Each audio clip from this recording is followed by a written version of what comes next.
네, 글로벌 이슈 자세하게 살펴보는 시간이죠. 보도국 조연 기자와 함께하겠습니다. 안녕하세요. 안녕하세요. 네, 글로벌 증시 어떤 이슈들이 있었습니까? 네, 오늘 뉴욕 증시는 미 공급관리자협회 ISB 발표한 제조업 지수가 예상 밖의 위축을 보이며 초반에 상승세에서 하락 반전했습니다.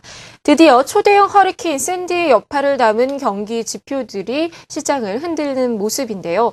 다행히 주택시장과 자동차 판매는 좋았습니다. 반면 유럽은 대부분의 주요 증시가 상승했습니다. 그리스 정부가 자국 국채 매입, 이른바 바이백에 100억 유로를 투입하겠다고 밝히며 투자 심리 회복을 도운 것인데요. 이와 함께 유로존 재무장관 회의는 3일부터 이틀간의 일정으로 열려서 그리스와 키프로스에 대해서 추가적인 논의를 가질 예정입니다.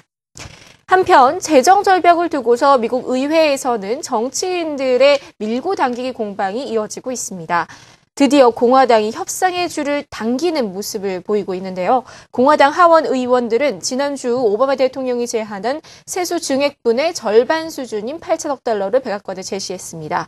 이 정도의 규모의 세수 증대는 세율 인상 없이도 가능하다는 입장인데요. 대신 의료보험 제도에서 6천억 달러 등 총 4조 6천억 달러의 재정 지출을 줄이겠다는 계획입니다. 이에 대해서 오바마 대통령과 티모시 가이트더 재무장관 또 민주당이 어떻게 받아들일지도 관건입니다. 오늘의 해외 주요 이슈들 함께 살펴보시죠.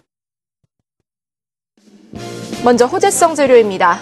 한동안 고전했던 중국의 제조업 지수가 다시 살아나며 견고한 경제 회복세를 입증하고 있습니다.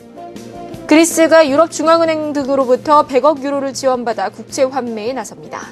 지난달 미국 시장에서 주요 자동차 업체들의 판매는 예상대로 초강력 허리케인 샌디의 여파로 크게 늘어났습니다. 다음은 악재성 요인입니다. 미국의 11월 제조업 경기가 예상치를 크게 밑돌며 지난 3년 4개월 만에 가장 저조한 모습을 보였습니다.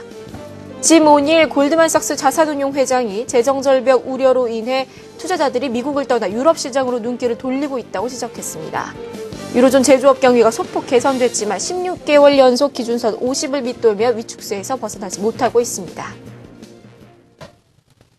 네, 미국과 중국, 유로존까지 제조업 지수가 발표됐습니다. 증시에 크게 반영될 정도로 희비가 엇갈렸다고요? 네, 한마디로 정리해보자면 부진했던 중국은 되살아나고 있고요. 먼저 좋은 기운을 불러왔던 미국은 다시 고꾸라지고 있습니다. 유럽은 여전히 침체 국면입니다.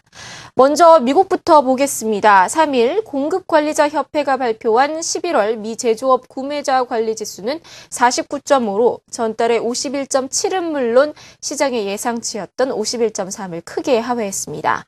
지난 2009년 7월 이후 3년 4개월 만에 가장 저조한 수준인데요.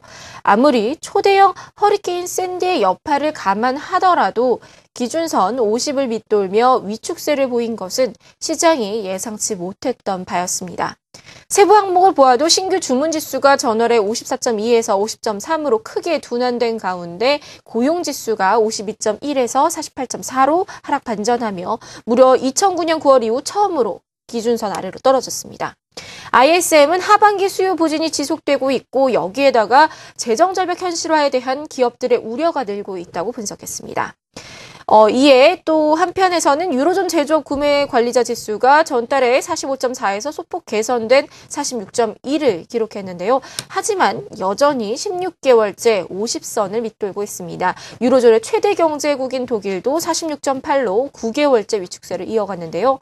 더 우려되는 것은요. 이 같은 위축세가 조만간 회복될 수 없다는 점에서 올 연말을 넘어 내년까지 이어갈 것이라는 전망이 우세해 시장의 우려가 더해지고 있습니다. 한편 유일하게 회복세를 보여준 곳이 있습니다. 바로 중국입니다. 3일 HSBC가 발표한 중국 제조업 구매관리자 지수 확정치는 50.5를 기록하며 13개월 만에 처음으로 경기 확장을 나타내는 기준선 50을 넘었습니다. 또 중국 국가통계국이 발표하는 제조업 PMI도 50.6을 기록하며 2개월 연속 경기 확장 국면을 이어갔는데요. 국가통계국이 발표하는 것은 820개 대기업을 대상으로 조사하는 지수고요. HSBC는 중소기업 비중이 높은 400여 개 기업들을 대상으로 합니다.